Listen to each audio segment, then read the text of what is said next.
Français parlent aux Français.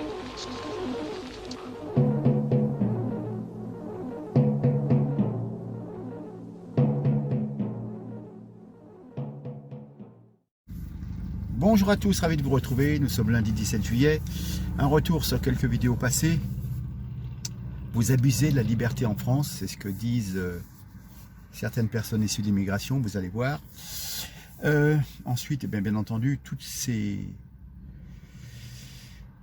cette folie furieuse de dévastation de nos magasins. Il y a une récupération politique de l'extrême gauche qui est flagrante. On en parle aussi. L'abaya. Donc j'ai un témoignage sur l'abaya. L'abaya, c'est surtout en France. Et puis quand vous allez dans les grandes métropoles du Maghreb, elle n'est pas portée. Les filles essayent plutôt d'être habillées à l'occidental. Et en France, au contraire, c'est une régression. Et elles s'habillent, elles se déguisent. Bref. Ensuite, Philippe, tabassé pour rien, pour simplement du bruit. Et deux adolescents et un jeune de 18 ans, voilà. Tout ça pour avoir dit, faites moins de bruit, s'il vous plaît. Dans l'indifférence générale, bien entendu, il est mort. Là, c'est sûr qu'on ne brûle pas de voiture. Et puis, certaines municipalités, c'était 14 juillet, pas de 14 juillet pour les braves gens, hein, pas de réjouissance, tout ça parce que on a peur.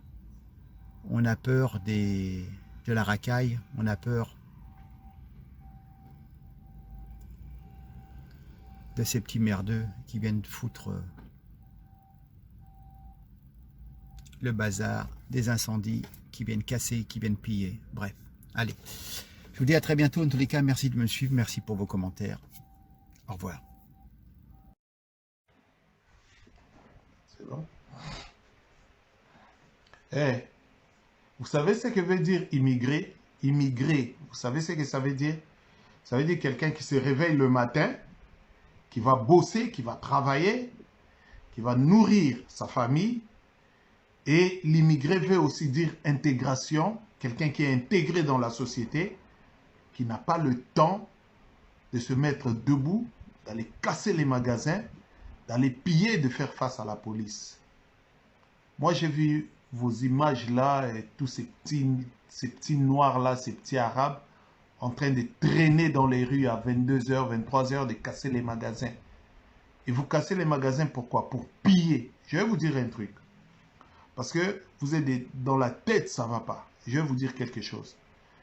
Un petit jeune qui se fait arrêter par la police, qui prend la fuite. Vous savez ce que ça veut dire? Ça veut dire délit de fuite. Alors, si le jeune était correct, il n'allait pas fuir la police. Ça, c'est de un. Je n'encourage pas le policier qui l'a tué. Évidemment, je suis contre la mort d'une personne. Évidemment, moi, je condamne une personne qui tire et qui tue un gamin. Mais je vais vous dire, ce n'est pas la peine à vous de vous lever toute une armée de jeunes de la cité ou de je ne sais où, aller au lieu de vous en prendre aux gens qui ont tué le petit jeune Naël, vous allez casser les magasins, brûler les voitures de vos parents, et nous autres qui nous réveillons le matin à aller travailler, vous nous cassez le travail, et après vous dites quoi? Que vous réclamez une justice. C'est quelle justice lorsque vous-même vous levez pour donner la justice? En tout cas, moi je vais vous dire, allez en Afrique, hein? Moi je suis du Congo. Allez voir les manifestations, comment les manifestations sont réprimées à balles réelles. Je pense que par 2 fois, si la police vous tirez dessus des balles réelles, je pense que vous n'aurez pas 2 fois à vous lever, à aller casser les magasins, à aller piller, à aller brûler les voitures de vos parents. Enfin, mais vous êtes fous ou quoi? Ce que vous faites là, c'est sur nous que ça retombe. Vous vous rendez compte, vous brûlez ma voiture. Comment moi je vais me lever, aller travailler? Qu'est-ce que je vais faire? Qu'est-ce que je vais devenir? Et comment je vais me nourrir? Comment je vais nourrir même les enfants qui sont mes enfants et qui ont l'audace de se lever? Je vous jure, attendez. Moi, mon gamin, on me dit que mon gamin traîne dans les rues en train de casser les magasins. Vous savez ce que je vais faire? Attendez, vous allez voir. Je prends la ceinture. Vous savez comment mon père me fouettait quand j'étais jeune? Il prenait la courroie de la voiture et il me bastonnait avec. Je te jure que tu es mon fils. Tu vas casser les magasins. Assistante sociale ou pas, je vais te défoncer, je te jure. Je te bousille même la mâchoire. Je t'enlève les dents. Alors, donc, méfiez-vous, quoi. Méfiez-vous, c'est parce que c'est la France. Vous profitez de la liberté, vous profitez des droits, vous profitez de tout ce qui s'en va. Mais je vous jure, moi, vous faites un truc comme ça, mon fils fait, je le bastonne, assistante sociale ou pas, je pense que je vais le défoncer, le démolir. Il aura des mâchoires cassées. Allez encore piller les magasins, allez faire tout ce que vous avez à faire. Vous avez la chance. Bonjour à tous. Bonjour TikTok, nous sommes lundi 10 juillet. Oui, on a vécu quand même une dizaine de jours assez spécifiques. Hein. On a vraiment l'impression que deux France s'opposent. Et comme disait Gérard Collomb, quand est-ce qu'il a quitté le ministère de l'Intérieur? Je ne sais plus, mais que ces deux France finissaient non pas côte à côte, mais face à face. Et puis, 1 milliard de dégâts, mais vous vous rendez compte quand même, un tramway incendié à Clamart, distributeur de billets découpés à la disqueuse, une grande surface Lidl détruite, des mairies, des commissariats, des infrastructures, etc., etc., etc., etc. Moi, en plein cœur de Lyon 8e, la petite supérette du coin, le Franprix, le tabac, tout dévalisé, dévalisé. Incroyable. Puis quand même, ce garçon, franchement, conduire une voiture sans permis, faire des infractions, c'est un petit ange, interpellé 5 fois pour des refus d'obtempérer, et puis un week-end avant son malheureux décès, il avait été placé en garde à vue, il devait comparaître devant le tribunal pour enfants en septembre, et il avait même eu une mesure éducative prononcée par un juge des enfants, hein. Comme on dit, connu par la justice, puisqu'il avait fait l'objet de 12 interpellations pour des délits divers. Des anges comme ça, bon, d'accord. Alors, évidemment, la peine de la mère est naturelle et compréhensible, encore que parfois, la mise en scène et le spectacle qu'on nous a présenté de cette femme sur un camion, en train de faire la foire, sur une moto, en train de jouer la vedette, on aurait dit qu'elle avait remporté la Coupe du Monde, voilà. Mais franchement, est-ce qu'elle a tout fait pour éduquer son enfant correctement? Car, oui, nous sommes responsables de nos enfants et de leurs actes, surtout que lorsqu'ils ont 17 ans. Un garçon de cet âge est au volant d'une Mercedes, hors de prix, 60, 70, 80 000, non immatriculé en France, sous-loué par un gars qui a loué le véhicule en Pologne, enfin bref, voilà. Quand même, cet enfant était sorti de ce qu'on appelle le droit chemin. Voilà, c'est une constatation. Et quelque part, la décence voudrait qu'on fasse profil bas. Voilà. Hein. Alors derrière, évidemment, Emmanuel Macron a joué au pyromane, pardon, et disait c'est inexplicable, inexcusable qu'un adolescent soit tué. C'était l'émotion de la nation tout entière. Ah oui, comme émotion. Mais rendez-vous compte quand même que certains ont... Il y a une bande cagoulée qui a attaqué la prison de Fresnes, hein, comme si on voulait faire s'évader des détenus. Hein.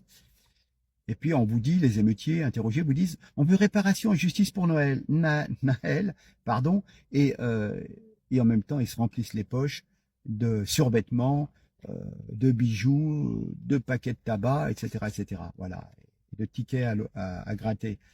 Vous voyez bien que la mort de ce jeune homme, si malheureuse soit-elle, n'est qu'un prétexte. C'est une allumette qui embrase une soif de violence, une haine de la France et un refus de notre culture par tous ces délinquants. Voilà. Hein. Et puis évidemment, les irresponsables d'extrême gauche, ça leur permet de jeter de l'huile sur le feu et de relancer les rengaines, la police tue. On cible les violences policières, le délit au faciès, les jeunes racisés sont victimes de racisme. Voilà. Mais eux, ils récupèrent pas. Vous voyez, quand des partis de droite, d'extrême droite parlent du décès d'une personne assassinée par quelqu'un qui vient d'un autre pays, migrant, sans papier, c'est de la récupération. Mais eux, ce qu'ils font, c'est pas de la récupération. Voilà. Hein. Comment peut-on s'émouvoir, à juste titre, de la mort de Naël, mais refuser de s'apesantir quand des bébés sont poignardés à Annecy, ou qu'une petite fille, Lola, est retrouvée morte, découpée, violée dans une valise. Hein. Ah bah là, si on en parlait, c'était de la récupération. Voilà. Hein. Deux francs sont opposés. Voilà. Hein. Et puis, ce manque de courage de nos dirigeants a pour conséquence d'attiser la colère des honnêtes gens et le sentiment de toute puissance de ces délinquants qui se disent de toute façon, pas de prison ferme, j'aurai un sursis, un rappel à l'ordre, et je rentre chez moi et je joue le caïd dans la cité. Voilà. Hein. Alors il y avait sa fameuse grande marche blanche à Nanterre où madame est montée sur le camion. Hein. Voilà. Mais pourtant, les marches blanches avaient été interdites à Annecy 3 semaines plus tôt. Hein. Voilà. Hein. On a vu le cirque. Et puis, ce week-end encore, la récupération avec Assa Traoré, mais c'était incroyable, quoi. Voilà. Hein. Enfin, je voudrais quand même rappeler une chose. Il y a 2 ans, à Aulnay-sous-Bois, un jeune homme, au volant d'une belle voiture, au profil proche de Naël, a décimé une famille lors d'un refus d'obtempérer. Une mère de 36 ans, son fils de 3 ans sont morts. Le père et leur fille aînée sont aujourd'hui dans un état grave. Des gens honnêtes, sans histoire, ont croisé la route des délinquants, qui a eu droit de vie et droit de mort sur eux. Voilà. Les obligations des parents, c'est aussi d'apprendre à nos enfants à se soumettre au contrôle de la police et en premier lieu à respecter la loi. C'est notre premier devoir. On doit appeler au calme, retirer des propos belliqueux. Il y aura un temps de l'enquête, le temps de justice. Hein, et on met la pression et tout part en couille. Hein. Voilà. C'est une hystérie d'extrême gauche qui arrive à sa fin. Les voyous ont la voie libre. Donc la seule chose à faire, c'est de dire, on en parle sur les réseaux sociaux et on essaye de dire, réfléchissez. Je croise beaucoup de personnes dans la journée et les gens me disent, mais attendez, en Espagne, au Portugal, en Italie, oh, la police, elle te dit d'arrêter, t'as intérêt à t'arrêter, hein. Sinon, c'est la mitraillette qui part. C'est pas comme en France. En France, c'est tout naturel de dire, ah, mais vous vous rendez compte, on m'a tiré dessus parce que j'ai refusé de m'arrêter. Non, non. Alors, j'ai eu l'occasion de croiser parce que j'ai vidé l'appartement de ma maman. Donc, j'ai vendu des choses d'occasion sur le Bon Coin et ailleurs, sur Facebook. Et j'ai rencontré à 2 reprises 2 dames, 35, 40, 45 ans, ont même une certaine culture, et qui m'ont dit, mais j'ai honte de dire que je suis algérienne. Une avait vécu 10 ans en Espagne, donc elle travaille sur la région lyonnaise, l'autre, voilà, mais elle me dit, mais franchement, quand on voit le comportement de ces gens, mais en Algérie, tu t'arrêtes, si tu t'arrêtes pas, gare à toi, et on va pas venir te pleurer. Vous voyez, et c'est dommage parce que, vous voyez, on va me traiter de raciste, alors que je reste 1 heure à discuter avec des gens issus d'immigration et on est parfaitement d'accord sur la situation, ce qui est quand même un paradoxe. Et des gens bien, il y en a partout. Et le respect de la loi, de l'ordre, et surtout pas de casser et de se faire remarquer. Et voilà, hein, mais il y a un gros problème d'éducation. Le respect des règles. Mais en fin de compte, il y a un jeu dont la jeunesse, notamment la jeunesse des cités, mais pas que, hein, mais c'est toujours de faire le malin et d'outrepasser la loi. Voilà. C'est c'est un jeu, mais comme j'ai dit dans une précédente vidéo, c'est un jeu, on joue 1 fois, 2 fois, 3 fois, on arrive à échapper au service de police, et puis un jour ou l'autre, soit en s'échappant, on écrase des innocents. Je vous rappelle qu'il y a 24 000 refus d'intervention par an, donc avec des dizaines de morts, bien entendu, parce que quand vous faites une embardée, que vous essayez de vous sauver, poursuivi par la police, vous avez peur, vous partez comme vous pouvez, et du coup, il y a toujours une personne sur le trottoir qui se fait renverser. Idem lorsqu'on est sur la moto, j'en ai déjà parlé, j'ai eu des cas récents en région lyonnaise, je ne sais plus si c'est Rieux, la Duchère, etc., où des mamans avec leurs petits-enfants, des mamans, je répète, issues d'immigration, qui se sont fait faucher par un jeune qui faisait du 1 roue sur son scooter ou sa moto, vous voyez. Donc, tout le monde est victime. Voilà, et le problème, c'est que toute cette délinquance qui vient, c'est très, très, très compliqué, et ça amorce vraiment la destruction de la France. Ouais. Les gens vont finir par se taper sur la gueule. De plus en plus de, entre guillemets, Gaulois vont prendre peur, vont s'armer, vont tirer dans le tas, et les choses vont empirer. Enfin, je pense, hein. Mais bon, après, voilà. Mais quand on s'arrête, on montre ses papiers. Mais évidemment, si on passe son temps à frauder, qu'on n'a jamais les papiers. Et une chose qui m'interpelle, vous arrêtez une voiture avec 3 jeunes, on va dire issus des banlieues. Et vous savez très bien, maintenant, avec les trafiquants de drogue et tout, vous avez beaucoup de Kalachnikov qui traînent, etc. Donc, quand vous arrêtez un véhicule, vous ne savez jamais où vous en êtes. Et si le jeune ne va pas dégainer et vous tirer dessus. Voilà. J'arrête. Il ne faut pas se voiler la face au sens propre, au sens figuré. Nous sommes dans un caractère religieux. Je suis française d'origine algérienne, musulmane, pratiquante. D'accord? Je suis née à Salon de Provence, dans les Bouches-du-Rhône, et ce qui se passe actuellement, c'est inadmissible. Devant les lycées, on se croirait plus dans un pays de l'Orient que dans un pays de l'Occident. Il ne faut pas dire que les jeunes filles veulent se cacher parce qu'elles sont pudiques. D'accord? Ce sont des symboles de l'islam. C'est de l'endoctrinement. Et elles sont en train de faire en sorte que toutes les jeunes derrière s'habillent de la même façon. D'accord? Il y a une pression.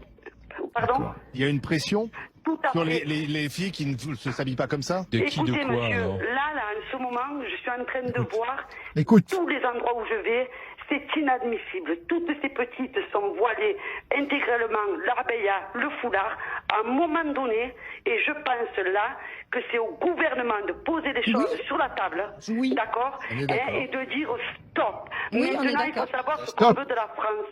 D'accord? Moi, je vais vous dire une chose, monsieur. J'arrive d'Algérie. J'étais en Algérie pas plus tard qu'il y a un mois. Les filles là-bas sont toutes habillées de manière européenne. Elles vont dans les universités, elles étudient, elles revendiquent une liberté d'expression, de tenue, pas de soumission. Et ici, on est en train de se faire envahir par des modes qatariennes, parce qu'il y a beaucoup de jeunes filles, il faut dire ce qui est, qui suivent ça sous prétexte d'une mode. Comme disait la personne, la personne tout à l'heure, elles se filment, elles pensent que c'est un déguisement.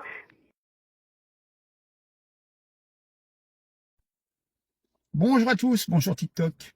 Le monsieur qui était précédemment en photo, eh ben c'était Philippe. On n'a pas parlé de Philippe? Ah oui, c'est vrai, il n'est pas issu d'immigration, pas de voiture, pas de commerce brûlé. Hein. Son visage était couvert d'hématomes. Le retraité était violemment agressé par 2 mineurs de 14 et 17 ans et un individu majeur âgé de 18 ans. Ils l'ont tabassé et il est mort, je crois, hier.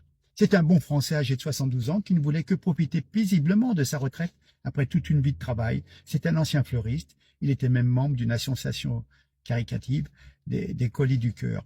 Hein. Philippe Mao vient de décéder des suites de ses blessures après avoir donc été tabassé, oui, franchement, oui, par des jeunes à Vieux-Condé dans le Nord. Ça s'est passé la semaine dernière. Il a été excédé par le bruit. Il est allé voir une bande bruyante à proximité de son domicile pour leur demander de cesser le tapage. Mais il a été violemment tabassé à terre, notamment au niveau de la tête, par de la racaille. On ne peut pas avoir d'autres mots, bien entendu. Cette racaille s'est acharnée sur lui. Donc, Philippe s'est éteint en homme innocent, attaqué, mortellement blessé. Toutes nos pensées les plus sincères vont vers ses proches. Ah, bien entendu, hein. Aucune star ne tweetera pour saluer sa mémoire. Aucun député ne réclamera une minute de silence pour lui à l'Assemblée nationale. La justice doit se montrer ferme et exemplaire. Les voyous et criminels responsables de cet acte meurtrier et ignoble doivent être arrêtés, jugés, condamnés et incarcérés. Il ne peut y avoir aucune faiblesse devant ce drame. Je souhaite même que, bien qu'il soit mineur, les prénoms des coupables soient rendus publics dans le jugement. Il semblerait que le mineur de 14 ans a un prénom qui commence par Y, d'après ce que j'ai pu voir à droite à gauche. Voilà. Enfin, vous voyez que c'est une nouvelle victime de l'ensauvagement de la France et de la barbarie qui s'y installe, malheureusement. Puisqu'on en est à certaines nouvelles, je voudrais rappeler une chose aussi. quand c'est un flic qui meurt, c'est normal, hein, il est payé pour ça. Alors, je vais vous dire quelque chose. Début mai 2021, 2 ans déjà, un petit dealer de 19 ans, Ilyes Akoudad, abattait froidement d'un coup de pistolet Éric Masson, un policier exemplaire, père de famille, qui s'apprêtait à l'interpeller. Cela se passait à Avignon. Le meurtrier fut arrêté 3 jours plus tard en Espagne, alors qu'il s'apprêtait à aller chercher refuge en Algérie. Voilà. Mais Omar Sy devait être en plein tournage dans un studio d'Hollywood, car personne n'a souvenir d'un message de soutien de sa part à la famille du policier. Kylian Mbappé, lui, était tout occupé à se demander dans quel club de football il pourra mieux gagner sa vie la saison suivante. Ce meurtre d'un policier n'inspirera donc pas d'envolée lyrique du genre « J'ai mal à ma France » au sujet d'un petit ange parti trop tôt. Voilà, c'est dommage, la famille aurait peut-être apprécié que les mélanchonistes et les écolos bobos des Verts observent peut-être une minute de silence. Voilà. La famille de la victime, précisément, choisit de murer sa douleur dans le silence. Elle ne déposa aucune plainte pour faux en écriture publique. Elle ne réclama pas de marche blanche. Son avocat lança plutôt des appels au calme. Précaution inutile car les policiers d'Avignon n'avaient pas à cœur de casser du voyou la nuit suivante, ni d'incendier des voitures et des centres de loisirs. Un seul mot d'ordre prévalut, pas d'amalgame, ni de récupération, et que la justice fasse son travail à son rythme et dans la sérénité. Le fait est qu'on n'a plus entendu parler de rien. Pardon ? Quel parallèle? Mais non, qu'elle est chercher. Il n'y a aucun rapport entre un petit ange de 17 ans tentant de soustraire à un contrôle au volant d'une police, de se soustraire à la police au volant d'une voiture louée en Pologne, peut-être par un gang de trafiquants, et un policier aguerri qui connaissait les risques du métier et qui est mort à cause de son métier. Voilà. J'évoque simplement, après, je pense que certaines personnes ont des mémoires qui sont sélectives, vous voyez. Si quelqu'un a une couleur un peu foncée, on se rappelle de son décès. Quand c'est un blanc qui meurt, ça compte pas du tout. Voilà, allez, en tous les cas, merci pour votre soutien, pour vos questions, et puis à très bientôt. Au revoir.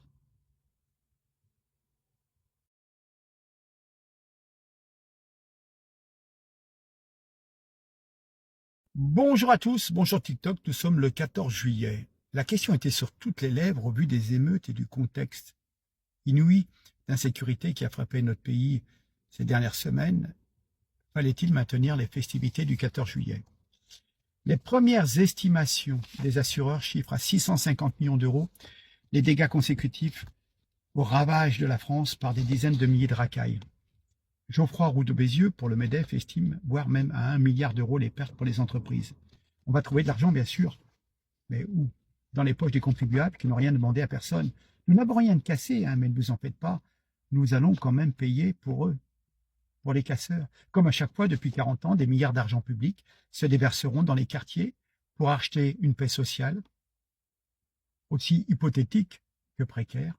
Les agriculteurs, les retraités, les handicapés, c'est pas la priorité. Le plus important, c'est que Mathéo et Kevin puissent continuer à gagner 3 000, 4 000, 5 000 euros par mois en faisant les choufs, tandis que nous, les Michel, Françoise, Marie, Madeleine, avec les 47% de prélèvement sur nos salaires, on leur donnera de l'argent. Oui, les racailles ont certainement gagné. On aurait pu croire que pour décompresser un peu, il y aurait les festivités du 14 juillet. C'est quand même la commémoration de la fête de la Fédération du 14 juillet 1790, et non pas par rapport à la prise de la Bastille, un an plus tôt. La fête nationale est ordinairement l'occasion de feux d'artifice, le bal des pompiers et autres expressions de joie plus populaires. Les yeux des enfants s'émerveillent devant la beauté des feux d'artifice. On danse sous les lampions jusque tard, des couples se forment éventuellement dans la chaleur de l'été. Eh bien non, dans plusieurs communes françaises, il n'y aura rien le 14 juillet. Pont-Audemer, Maison-Alfort, Charenton-le-Pont, Saint-Étienne, Nîmes ont avait pris la décision d'annuler leurs festivités. On sait très bien pourquoi. Même si les édiles tournent en rond autour du sujet, invoquant le risque d'incendie. Ils ont la trouille d'un incendie populaire. Les racailles ont gagné. Mais rassurons-nous, hein, il y aura quand même des centaines de voitures qui vont flamber dans de nombreuses communes. En somme, la seule tradition du 14 juillet qui restera, c'est la tradition des banlieues qui foutent le feu, comme pour la Saint-Sylvestre, à des bagnoles. Voilà. Hein. C'est dingue, hein, cette journée de fête nationale qui a été inventée par la République, eh ben, le régime montre symboliquement son impuissance au grand jour. Comment expliquer cela à nos enfants? C'est comme les gens qui ne sont pas racistes, hein, mais qui évitent certains quartiers difficiles. Hein. Les bonnes gens trouvent toujours des excuses et des stratégies d'évitement hein, pour ne pas voir la vérité en face. Et puis à la fin, on vous dira « Oh, c'est pas grave, après tout, c'est un peu nul ces festivités, le 14 juillet, les feux d'artifice, c'est toujours pareil. » Voilà. Hein. La vérité est tout autre. La vérité, c'est que certains maires ont la trouille. Voilà. On ne peut même pas leur en vouloir. Ce ne sont pas eux qui ont failli, c'est l'État et c'est chacun de nous. Donc il faudra se poser un moment la question du consentement à l'impôt. Nous payons des impôts, mais pas pour réparer les dégâts qu'ont fait les casseurs. Et pour l'instant, il y a surtout un consentement à bordel qui vient de la part de nos élus. C'est quand même relativement fou de voir ce laxisme. Et puis, avec toutes ces annulations, aux grandes dames d'ailleurs des habitants, on peut se poser une question. Pourra-t-on maintenir l'organisation des Jeux Olympiques 2024 à Paris l'année prochaine si on n'est pas capable de maintenir quelques feux d'artifice dans certaines villes? Bonne question. Bon, on en reparle prochainement. On va déjà voir ce soir ce que ça va donner. Merci. Partagez s'il vous plaît. Au revoir.